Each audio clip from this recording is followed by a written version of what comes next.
Columbia International, and we focus uniquely on leader readiness, helping new leaders be ready to lead, helping experienced leaders continue to grow, and helping leaders of all stripes take their companies into the future to be ready to meet that future. And we have offices in New York and Minneapolis. My favorite disruptive hero is my dad. And he was just a wonderful man and kind of a gentle disruptor. And his medium of disruption was curiosity. He was by far the most curious person I've ever known. And it taught me so much, both as a model watching him do it. Like we travel a lot, you know, on summer vacation when we were a kid, when I was a kid, and we'd go into restaurants, you know, some restaurant in western Nebraska, and we'd all just be looking at the menu, and my dad would engage with the waitress. So what do you do? Wow, your husband's a farmer? Wow, and you work here in the restaurant. Wow, what's that like? Is that tough to juggle those things? And he was genuinely interested, you know?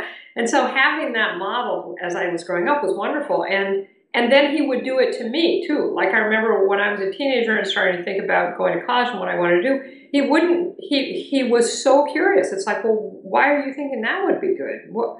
Huh, that's interesting. So if you went down that path and became a musician, which is what I was thinking about at the time, how would that work out? I mean, how do you think what would it be like to be a musician? So wonderful. And I feel like that element of curiosity has served me so well for the last 40 years. And it's, I think, the core of, to whatever extent I'm a useful disruptive thinker, that's the core of my disruptive thinking as well. That inborn curiosity that all children, human beings have. I mean, if you're around little kids, I have a 3-year-old granddaughter who's just relentless in the best possible way. It's like, why? How come? How come we have to do that? How does that work? Well, if I drop it, will it break? You know, all of that. And I feel like by the time we get to be adults, most of us are socialized out of our curiosity. We hear all this, you know, curiosity killed the cat, and, you know, don't be too curious. And we come to think that it's gauche and kind of unbecoming and naive to be curious. And I just think exactly the opposite. The most interesting people I know are the most curious. And it looks to me like the most interesting people in history, from Albert Einstein to Michelangelo, were the most curious. And so I think having retained and continuing to try and elevate my own curiosity allows me to ask questions that other people don't ask, and to therefore go down pathways that other people don't go down. The extent to which social media, the ability to fully interact with other people online, has changed everything is just remarkable, and I love it. I love it every day. I love that I have friends who I actually consider friends, who I only know through my blog that I've had for the last 7 years.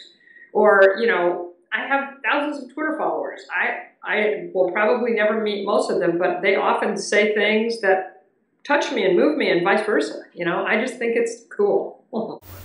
The disruptive change that I'm struggling with the most, and struggling with is probably slightly too harsh a word, but the one that's causing me the most, you know, having to rearrange myself, is that my job, and I just wrote a post about this at Forbes this morning, my job is really changing a lot.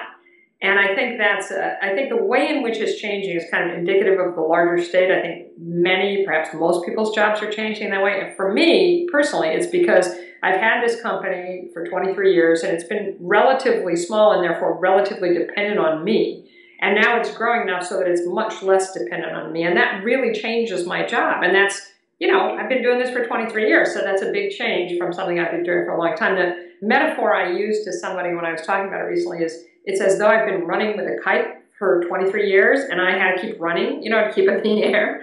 And now the wind has caught it. So my job has changed from running to standing still, paying out the line to make sure that the wind keeps it in the air. And I think that lots of people's jobs are changing in equally dramatic and unexpected ways. And that I think that in order, one of the essential things that's true right now in the world and in companies is, I think that it is unwise for anyone to assume that their job is stable. Even if you have the same job, even if your job description doesn't change and your title doesn't change, you're working with the same people, your job could change pretty radically.